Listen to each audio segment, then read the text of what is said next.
আসসালামু আলাইকুম গাইস, কি অবস্থা সবার? কেমন আছো সকলেই? আশা করি সকলে খুবই ভালো আছো। সো গাইস, আজকে তোমাদের মাঝে নিয়ে আসলাম একটি নতুন ব্লগ ভিডিও। তো আজকের ব্লগটা হচ্ছে 40 দিন নামাজ পড়ার কারণে উপহার, মানে আমাদের বিদেশির তারা আমাদের যে কয়জন নামাজ পড়ছে ওই কয়জনের জন্য উপহারের ব্যবস্থা করেছি। যে কারণে আমরা চলে আসলাম কংসনগর, যেখান থেকে আমরা আমাদের উপহারের গিফটগুলো নিয়েছি। তা আপনারা দেখেন, আমাদের গিফটগুলো হচ্ছে টুপি, পাঞ্জাবি, তারপর পায়জামা, এগুলো আমাদের গিফট। তো অনেকক্ষণ ঘোরাঘুরির পর আমরা চলে আসলাম একটি পাঞ্জাবি দোকানে। মানে অনেক দোকান ঘুরে চেয়েছি কিন্তু কোনো পাঞ্জাবি আমরা পাইনি, যে কারণে আমরা শেষমেশ একটা দোকানে আমাদের সবার জন্য পাঞ্জাবি পেয়েছি। তারপর আমি মমিনুলকে জিজ্ঞেস করলাম যে মমিনুল, তুমি জানি পাঞ্জাবি কিনতে আসছো, তোমার রিয়াকশনটা কি? তো মমিনুল কি বলে দেখেন। মমিনুল, পাঞ্জাবি নিয়ে তোমার রিয়াকশনটা কি বলো? অনেক ভালো। তো সে বললো তার রিয়াকশন নাকি অনেক ভালো, সে অনেক হাসি খুশি মানে পাঞ্জাবি কিনতে আসছে আমাদের সবার সাথে। তা আমরা নামাজ পড়ছি, যেই কারণে সে অনেক হাসি খুশিভাবে পাঞ্জাবিটা নেওয়ার জন্য মানে অনেক এক্সাইটেড হয়ে আছে। দোকানদার ভাই কি বললো পাঞ্জাবি দেখানোর জন্য আমাদের সবার জন্য। তো যে কারণে আমাদের দোকানদার ভাই আমাদের সবার জন্য পাঞ্জাবিগুলো আমাদেরকে মানে দেখাচ্ছে। দোকানদার ভাইকে বলার সাথে সাথে আমাদেরকে পাঞ্জাবিগুলো দেখায়। তো মমিনুল দেখতেছে যে ওর জন্য কোন পাঞ্জাবিটা ভালো হবে।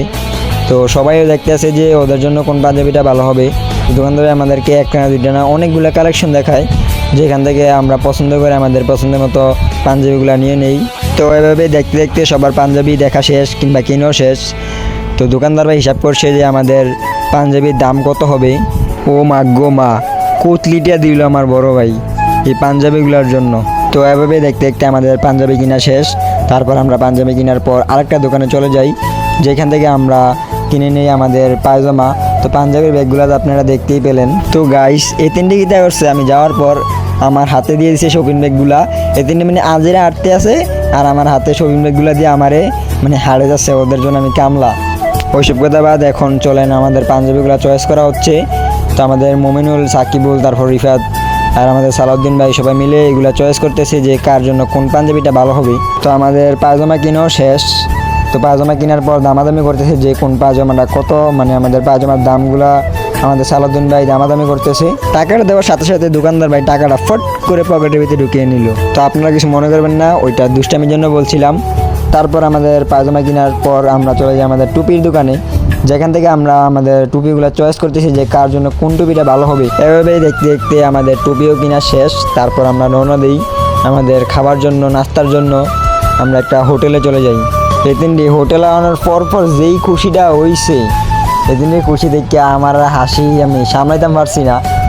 জন লাগছে গিতে এদিনটি মনে কয়েক মাস পর এই চাপ খাইতে হয়েছে। আমরা চাপ খাওয়ার জন্য চলে আসছিলাম কংসনগর হোটেলে। তো গাইস, আমাদের বড় ভাই আমাদের সাথেই আসছে, যে কিনা আমাদের এই সব কিছুর আয়োজন করেছে। তো দেখেন সে কি বলে।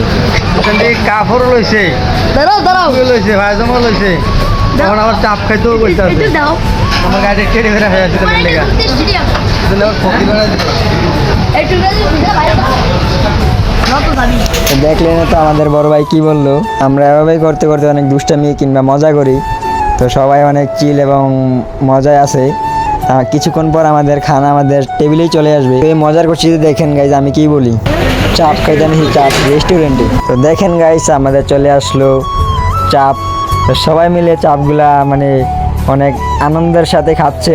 মা গো মা, এই তিনজন চাপটি পাইছে তখন ফটফট ফটফট করে তিনি খালি খাইতে আছে। তো আপনারা কিছু মনে করবেন না, একটু দুষ্টামির জন্য আমি কথাগুলো বললাম। তো এভাবেই দেখতে দেখতে আমাদের চাপ খাওয়া শেষ। তারপর আমরা বাড়ির উদ্দেশ্যে রওনা দিই। আল্লাহ হাফেজ গাইস, সবাই ভালো থাকবেন, সুস্থ থাকবেন আর আমাদের সবার জন্য দোয়া করবেন।